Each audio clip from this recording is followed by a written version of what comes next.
European car makers presented the usual upbeat forecasts at the Paris Motor Show in the face of hefty competition from Japanese and South Korean rivals, who supply more than 17% of Europe's new cars. French car makers used the show to reveal several brand new models. The C4 is really two models, one the Berliner and one the Coupe, with very different and very precise characters and styles. It's also about innovation, with attention to security, comfort and serenity. The headlights turn with the car's movements to illuminate the centre of the bend.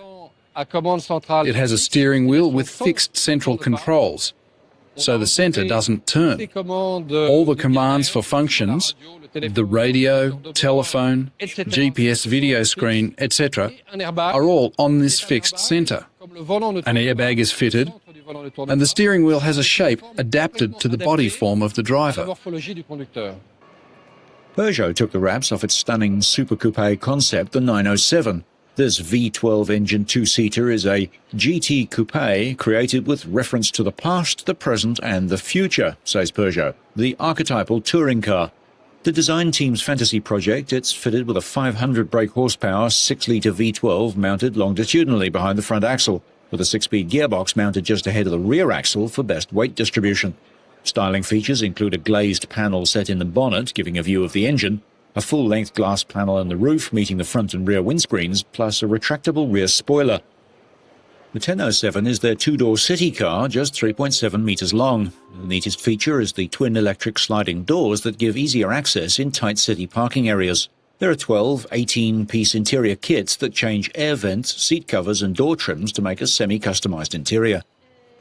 This two-seat, four-wheeled bike meets car concept uses 4 wheel-mounted electric motors. Our objective with this vehicle was to tackle the challenge of miniaturization. The fuel cell today is huge, so we said to the engineers and designers, we are really going to try and put the fuel cell in a place as small as possible. The smallest vehicle at the moment is the quad, so it became our objective to make a quad with a fuel cell.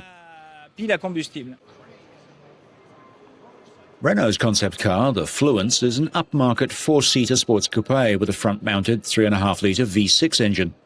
The nose is streamlined and a lack of a radiator grille focuses attention on the Renault logo. Inside, the sides of the leather seats fan out when the electric doors are opened and the car's main functions are selected on a fold-away touchscreen in the dashboard. 2 strips of glass stretch the length of the roof.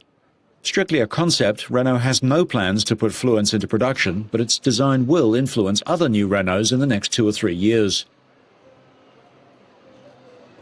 Despite being very crowded and with little unrestricted off-road driving areas, large four-wheel drives continue to sell in Europe, although some countries are examining the possibility of banning certain larger vehicles from city centres. Here's a badge every car lover knows well. Ferrari showed their new F430 model, the replacement for the 360. The V8 engine at its heart is a development of the engine used in modern Maseratis, the first time in history that Ferrari have used an engine not designed and built in Maranello. The 430 comes with a sequential manual gearbox controlled by levers or paddles behind the steering wheel, and performance is what you'd expect from a 500 horsepower Ferrari. Mind-blowing. We've seen the Alfa Romeo 8C Competizione before, but it's such a beautiful car it's worth seeing again. The 4.2-litre V8 turbo engine delivers over 400 brake horsepower through a 6-speed manual gearbox, taking the prototype to a top speed above 300 kilometres an hour. Will it see production? Stranger things have happened, especially in Italy. Jaguar appeared, under the gloom of plummeting sales and factory closures, with a stretched limo version, 5 inches longer, of the XJ Saloon. The S-Type gets a new aluminium bonnet, prices on several models will drop, and a station wagon version of the small X-Type is coming. Porsche revealed the new Boxster, which looks a lot like the old one, but Porsche say that almost 80% of all its components are new. Changes include the engine, transmission, suspension, steering, brakes, performance, handling dynamics, and even the interior. Car makers are hoping new models will meet consumer needs, but some analysts fear that will drive up costs and cut profit.